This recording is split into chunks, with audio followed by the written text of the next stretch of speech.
Coraline, the 2009 animated horror film written by Henry Selick and based on Neil Gaiman's novel. Most kids were terrified of this film, but I was obsessed with it. There was always one part of the film that I felt lacked depth and research, and that was the stories and identities behind the three souls of the previous child victims of the Beldam. To begin my research, I began where I always do with my obsessions, and that is going down the rabbit hole of YouTube. Or should I say magic tunnel to the other world. I take these videos as a source of inspiration of subjective nature. The YouTube video by CZsWorld, Coraline, the History of the Beldam, opened up my mind to the possibilities of dialogue revealing the soul's age. When Coraline asked if the soul is a boy or a girl, they were unsure, but they said that they used to wear skirts and believed he is a boy. The video states that this may be referencing a style called breeching, where boys younger than 8 would dress in skirts around the 17th century. As this information comes from a YouTube video, I had to question the reliability of it.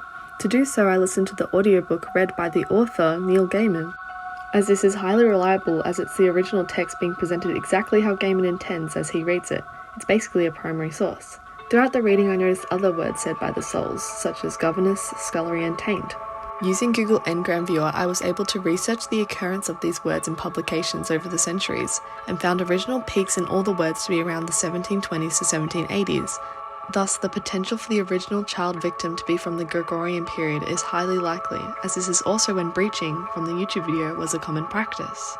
Thereby, to find a concluding point of my research, I've collated all the different types of resources I've found to find a reliable point of connection. So I completed the academic research course, and here is my badge. Oh.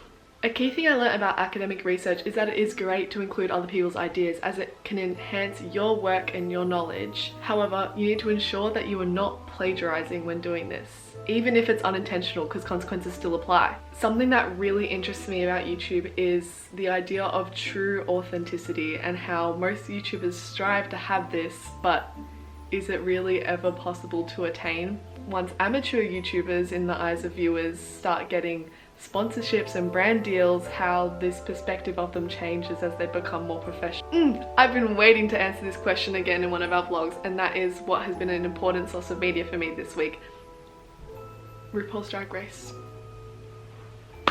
Not only did that show get me through this week, but it got me through the whole pandemic. I've kind of forced my mum to love the show as much as I have, and we've watched all the seasons like once or twice. It's just a little special thing that we can have together.